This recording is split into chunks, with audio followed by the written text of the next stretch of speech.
Organizata e veteranëve të luftës së ushtrisë së qeverimtare të Kosovës ka reaguar ashpër ndaj vendimit të dhomave të specializuar në Hag, të cilat kanë refuzuar shumicën e provave që dokumentojnë krimet e kryera nga forcat serbe gjatë luftës në Kosovë, raporton Ekonomia Online.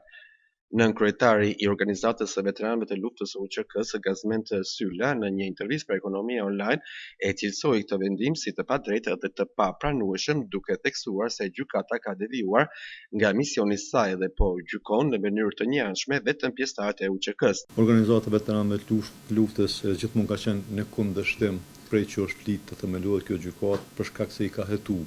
këto padrejtësi që po ndodhin edhe sot. Nuk mbaj mend asnjë si shoqëri kosovare, po asnjë si veteran të luftës së ushtrisë shqiptare që ka ekzistuar dikun një gjykatë që ka gjykuar vetëm një etni, në këtë rast ushtrinë shqiptare të Kosovës apo vetëm shqiptarët, edhe nuk i merr fare parasysh provat që delegon në këtë rast mbrojtja e të akuzuarve për krimet që kanë ndodhur nga Serbia në këtë rast, nga forcat paramilitare dhe militare serbe. Prandaj kjo është për neve e papranueshme, kjo është edhe një arsye